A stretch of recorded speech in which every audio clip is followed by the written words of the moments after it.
Hello and welcome back. Alright, there's one more concept to discuss before we move on to the optimization algorithms, which is basically the bias correction of exponentially weighted averages. Okay, so here we assume that V0 equals to 0. This is the initial value. Since we don't have any previous exponentially weighted average, then we're just going to assume that the first one equals to 0.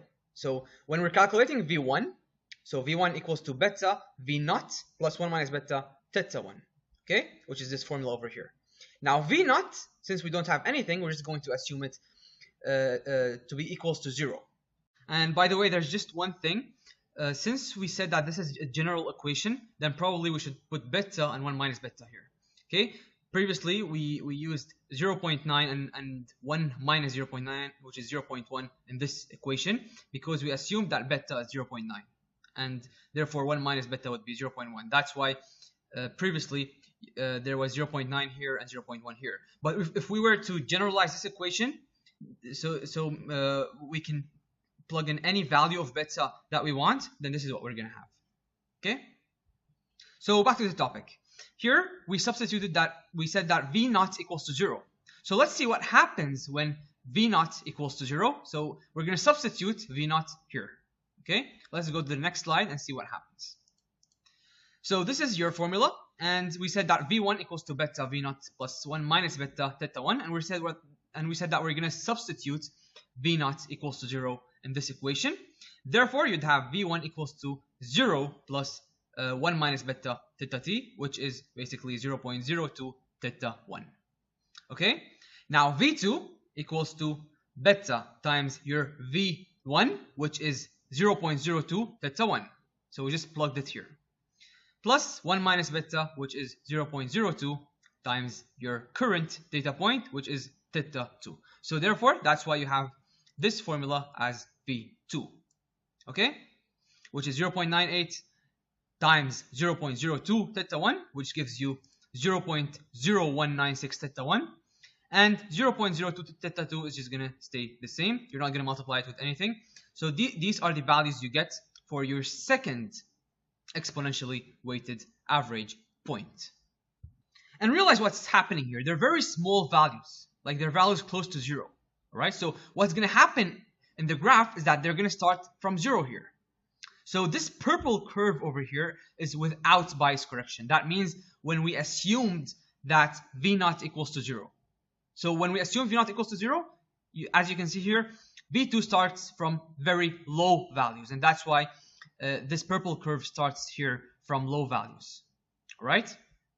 Now, what we're going to do is we're going to correct this thing. So our objective is to reach this green curve. So we're going to apply a bias correction so we can fix the problem of starting from low values. So what we're going to do is we're going to divide the current exponentially weighted average by 1 minus beta to the power of t.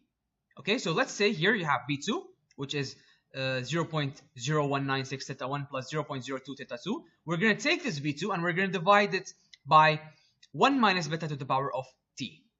Okay, so beta is 0.98 and t is 2, because here we're working on the second exponentially weighted average, or the exponentially weighted average on the second day.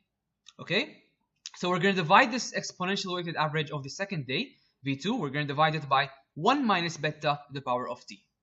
So 1 minus beta to the power of t is basically 1 minus 0.98 to the power of 2, which is 0.0396. So we're going to divide V2 by 0.0396, and this is what we have. As you can see, the values have increased. So rather than these values starting from 0, as you can see here, they're going to start from higher values. Okay? Now this is not going to affect, basically, and the proof of why it's not going to affect is, as you can see here, there's an overlap between the purple curve and the green curve.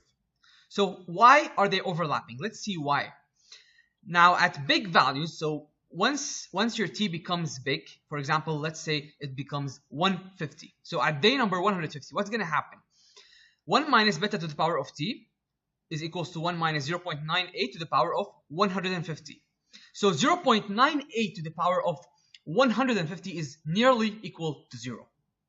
Okay? And basically 1 minus 0 is just 1. So you'd end up dividing this v2 by 1. In other words, you're just going to keep it the same. You're not going to change it because you're dividing it by 1.